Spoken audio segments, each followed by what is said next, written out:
Geceler üstüme çökür sensiz, divarlar bile seni soruşur. Gittiğin günden bu yürek her saniye seni aktarır. Gözlerim yolda kaldı yine, senin adımlarını gözleyir. Sen gidenden bu ev kabir kimi susur. Bir hatire kaldı senden mənə, o da her gece beni yandırır.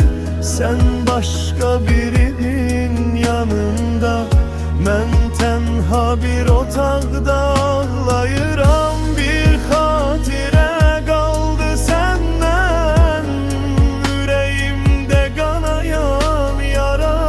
Sen xoşbəxt olasan diyemem, her gün biraz daha ölürəm.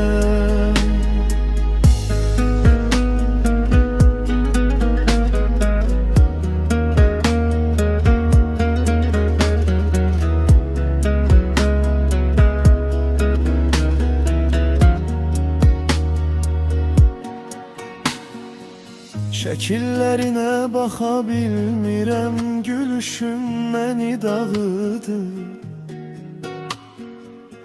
Adını kimsə çəkəndə qəlbim yerindən qopur.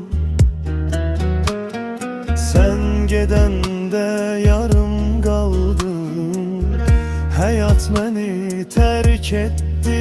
Mən sənlə nəfəs alırdım, sənlə yaşadım. Bir xatirə qaldı səndən mənə, o da məni gecələr boğur. Sən başqa qollarda istir, mən soyuq divarlarda üşüyürəm. Bir xatirə qaldı səndən, sanmayan bir yanı kimi. Bu qəlb sənsiz cəhənnəmdə yanır. Mən səni talih bildim, sən məni bir səhv. Mən səni ömür sandım, sən məni bir keçmiş. Allah şahiddir ki mən səni hər kəsdən çox sevdim. Bir xatirə qaldı səndən mənə, o da məni yaşatmır. Sən getdin bu həyatdan, mən səndən sonra öldüm.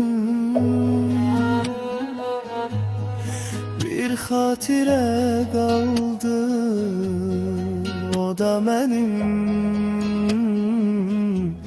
məzarım oldu.